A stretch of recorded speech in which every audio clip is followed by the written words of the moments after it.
Well, welcome to the kitchen. I'm going to call this whole video Comedy of Errors because I have made so many errors. But let's start as if I had not made any errors. Today we are going to make a Greek dish, gigantes. Gigantes are these beans. They're in the bowl right now. Gigantes, the word means giant, but we're not going to do giant beans. We're going to do large beans. First confession is I don't like beans. I don't like dried beans of any sort. And if you know anything about Ayurvedic, I'm a strong kapha, and there's not a worse thing for me than dried beans. So I don't eat them. But my husband does, and he likes them, and they're good for him. And someone has been bugging me, hi bugger, to cook a Greek recipe. So this is what I'm going to cook. I don't cook a lot of Greek recipes. I kind of do my version thereof. You know, I've been cooking one way my whole life for 37 years, 38 years. So it's hard to just change in midstream. But this is one thing my husband tells me that I do, and I do very well. So that's what we're going to do today.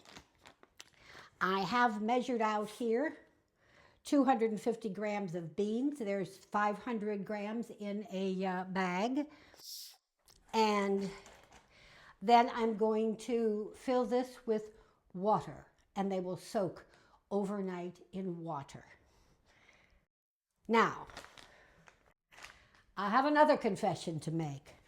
I actually made this whole video 2 days ago.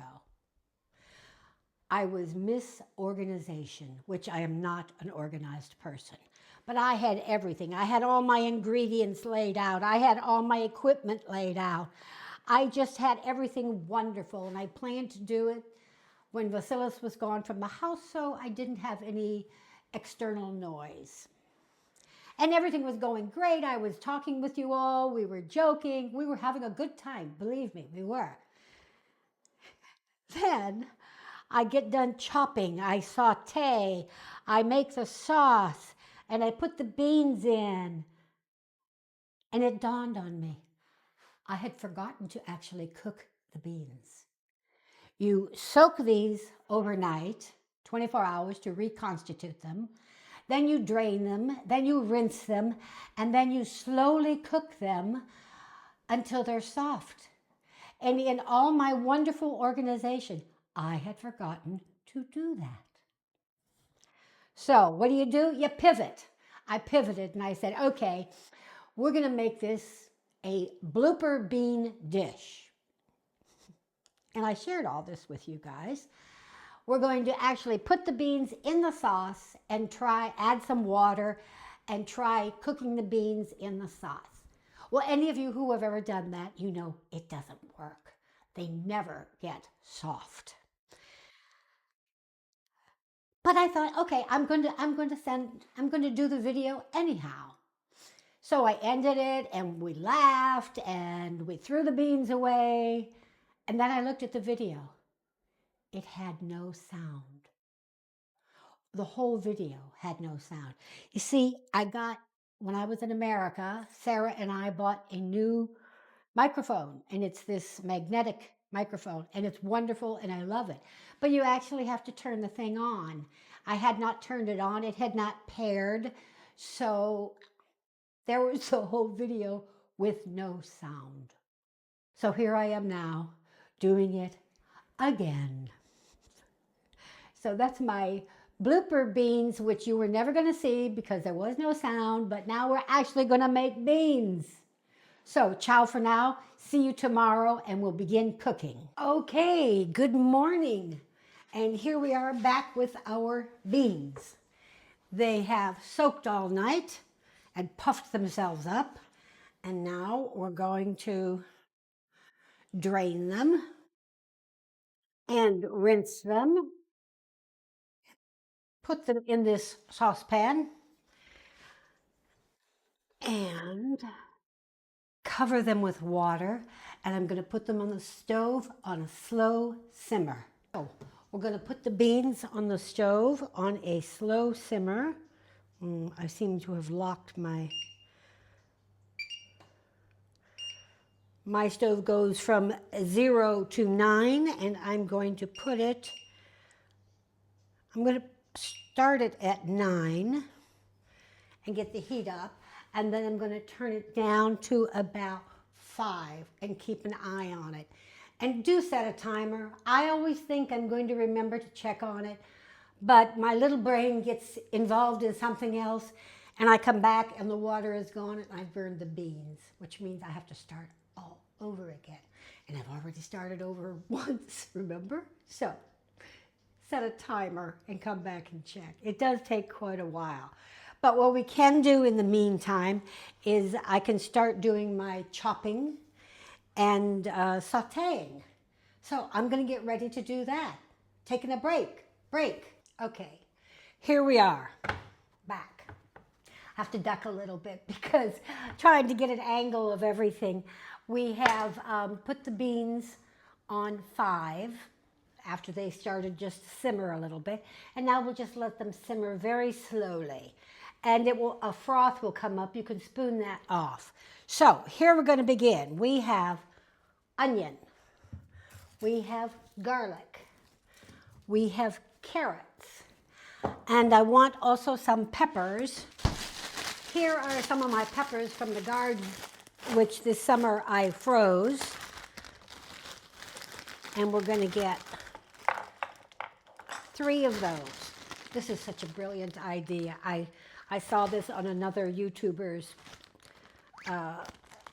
vlog, and instead of all that cleaning and cooking and doing this, I freeze them whole, and it's perfect. I take them out. Now you have to use them for cooking. They're not gonna make a lovely little pepper, but for this it's good. So now, going to chop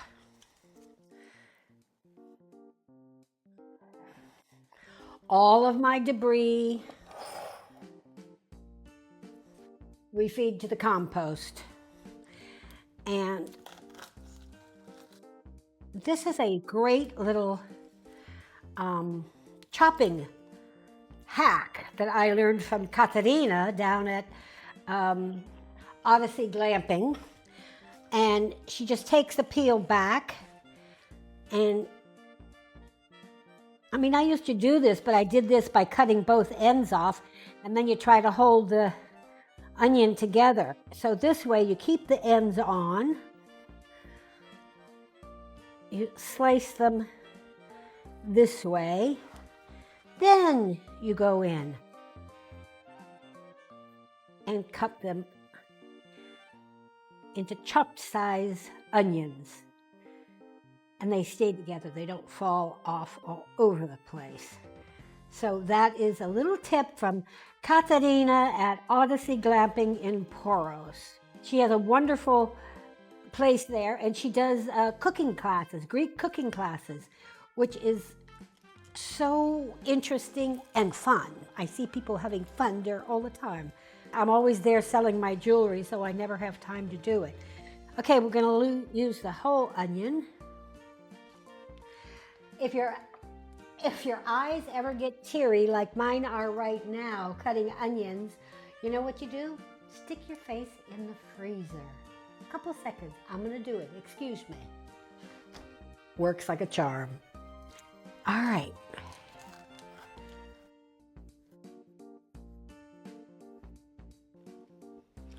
Another thing I have learned is save your knives. First of all, always work on a cutting board, not on the tiles. That kills a blade. But when you scrape things, don't scrape with the blade side. Scrape with the back of the knife. A very good chef taught me that, and that's invaluable. Okay, we're gonna slice these long ways to get them ready for chopping. Very easy to do when they're partially frozen. You don't have to wait for them to thaw. Use them as they are. Okay, now our beans are starting to froth up, so we're just going to go in with a slotted spoon and scrape off that foam.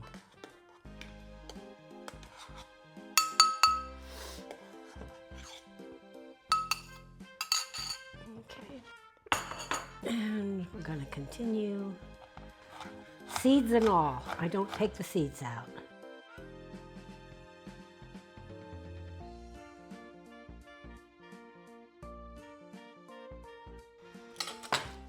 Now some garlic.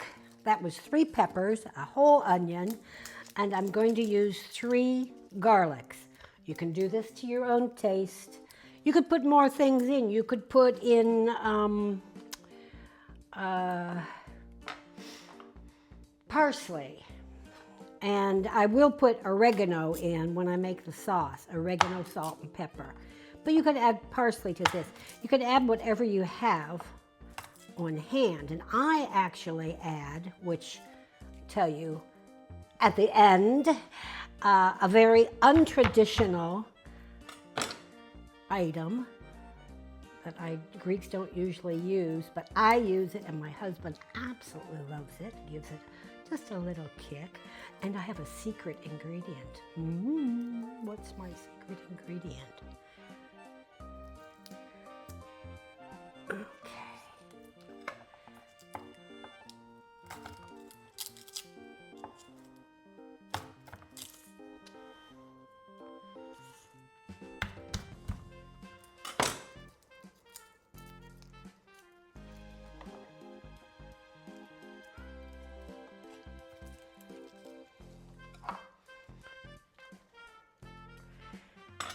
And we want a lot of taste from the garlic. So we're going to use the garlic press, which gives you the most taste, flavor from the garlic. If you want it more mild, you slice it or chop it. But we don't want it mild.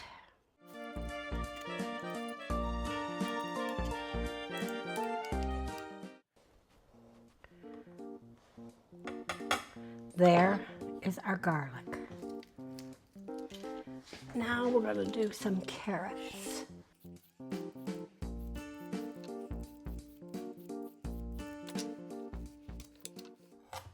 Now you could grate the carrot if you want, so it just gives the essence of carrot, but you don't actually feel the carrots. But I like to actually have them, the texture in the beans, so.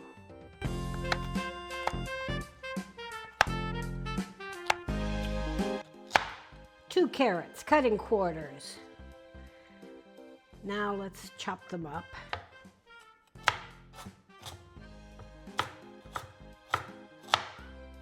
I use my knuckle against the knife so I don't have a danger of chopping off my finger or my fingernail.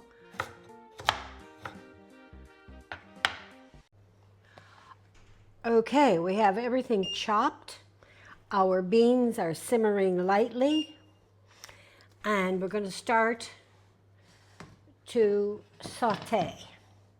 You need olive oil, extra virgin olive oil, and a lot of it.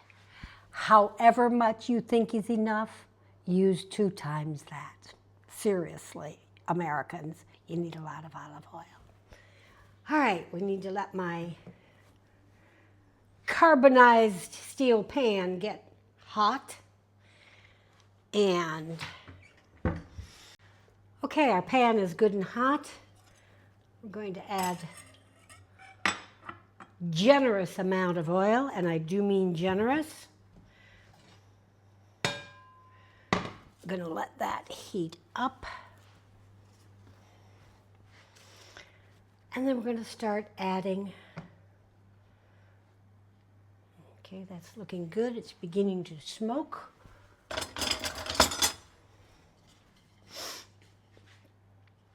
All right, now that it's, I'm going to turn it down a little bit.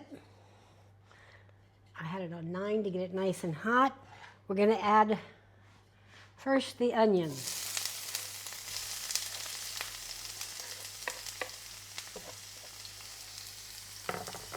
Ouch.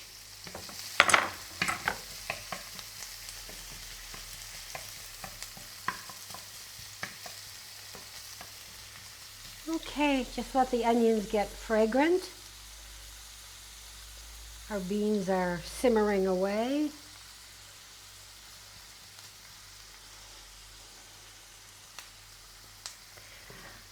And the next thing I'm going to put in is the carrots, because carrots take longer to cook.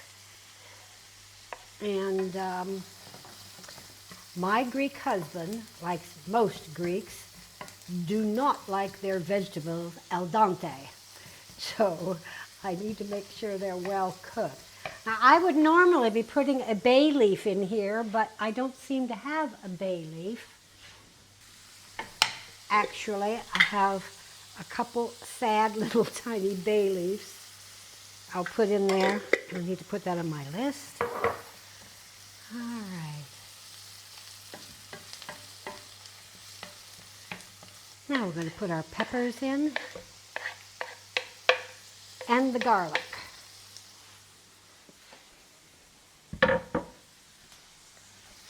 Now remember, I used 3 garlic cloves, not 3 garlics, 1 complete onion, I think I had 2 carrots and 3 red peppers from the garden.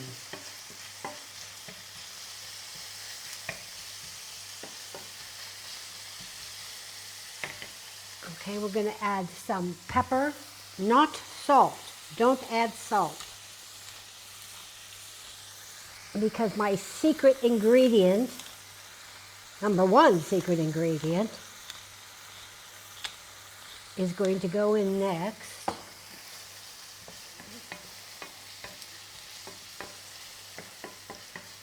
Okay, sauteing all these wonderful flavors together.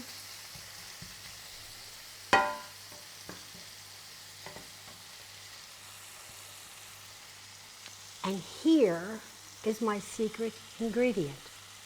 KNORR, K-N-O-R-R, vegetable cube. You can use any vegetable cube. You can use vegetable or you can use chicken. I'm going to use chicken because it has a little more flavor.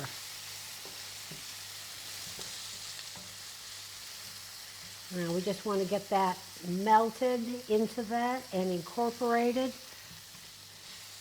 Little more oil. I put originally about 2 tablespoons of oil in this.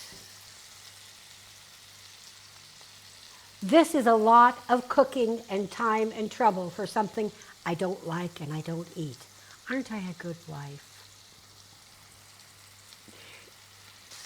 Okay, we need to turn this down a little bit. We don't want to stick on the bottom. And I'm going to add just a touch of water to deglaze the bottom.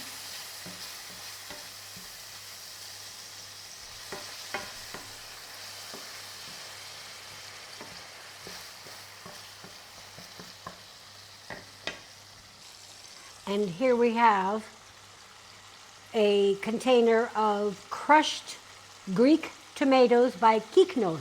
KNORR means swan, and it's the brand that I choose to use for many reasons. Firstly, it's a good product. Okay, a little more water.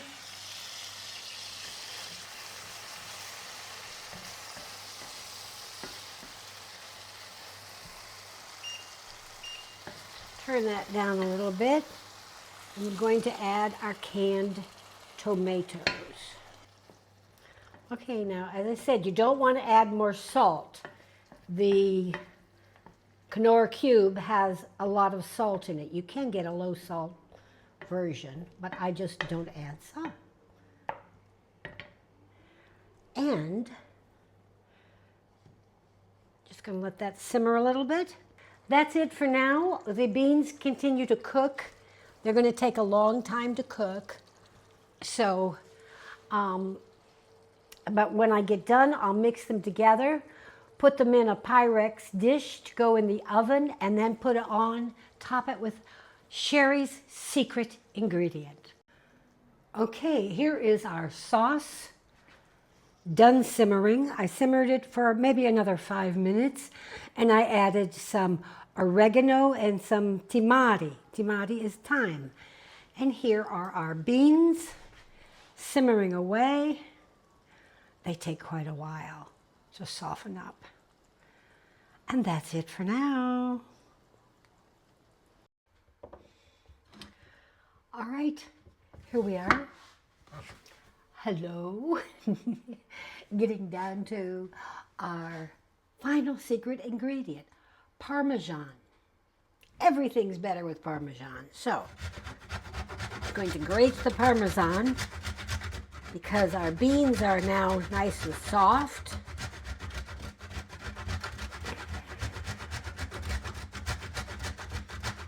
Definitely not Greek, but I add it, and my husband loves it, so it's Gigantes a la sherry.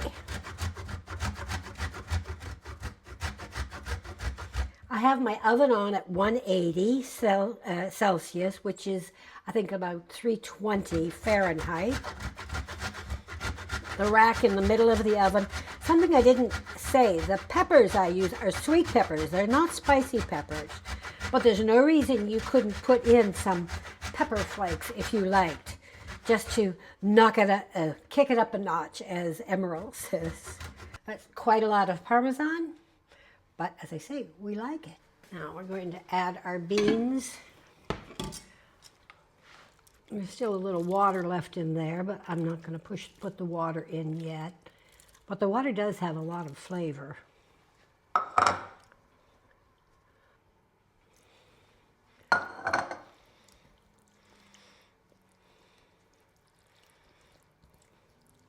Mix that up good. It smells good. Like, I could eat the sauce, but I just don't like the beans. Actually, I'll give this a little taste to see if it could need some more salt.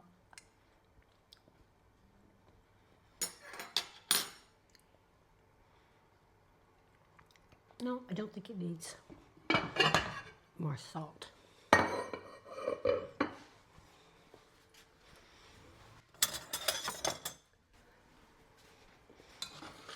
So here we've got our Pyrex dish.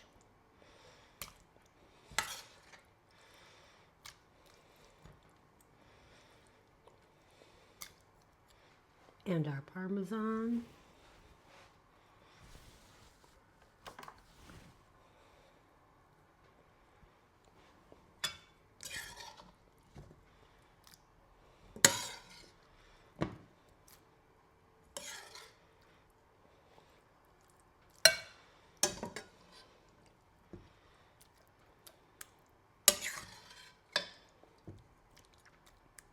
Not counting the soaking overnight, I would say the prep work for this, it takes a good hour, which I'll say it's a lot of work for something I don't even eat. Okay, I put half of that, half the beans, half the cheese, half the beans, the rest of the cheese.